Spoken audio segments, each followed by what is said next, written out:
Hello everyone, কেমন আছো তোমরা সবাই? আশা করি সবাই খুব ভালো আছো। তো আমিও বেশ ভালো আছি। তো দেখো, সকালবেলা ঘুম থেকে উঠে তাতান আর পাপানকে নিয়ে গেছিলাম চুল কাটাতে, আমি আর রাহুল। তো তাতান আর পাপানের চুলগুলো অনেক বড় বড় হয়ে গেছিলো, তো ভাবলাম কাটিয়ে দিই, সামনেই বিয়ে বাড়ি আছে।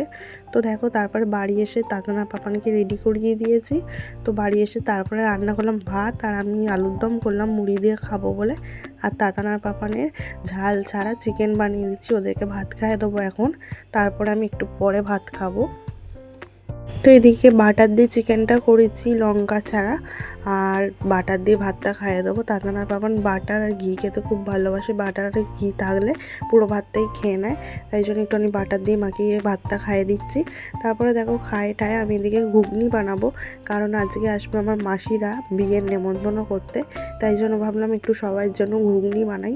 তো ঘুগনিটা বানিয়ে তারপরে আমি খাবো। তো খেয়ে দিয়ে দেখো বসেছি জাস্ট। তারপরে দেখো চলে এসেছে মাসিরা, এসেছে দিদিরা, এসেছে রাখি দিদিও এসেছে, আমার দিদিও এসেছে। তো এইখানে দেখো সবাই মিলে বসে একটু গল্প করছিলাম। তারপরে এই যে বিয়ের কার্ডটা দিয়ে দিল। তো চলো তোমাদেরকে দেখাই বিয়ের কার্ডটা কেমন। তো এদিকে তারপরে বিয়ের কার্ড দেখছিলাম, বিয়ের কার্ডটা খুব সুন্দর হয়েছে। তো আমার বিয়ের কার্ডও এরকম টাইপেরই হয়েছিল, রেড কালারের। তো তারপরে দেখো এখানে সবাই মিলে বসে গল্প করার পর সবাইকে ঘুগনি খেতে দিয়ে দিলাম।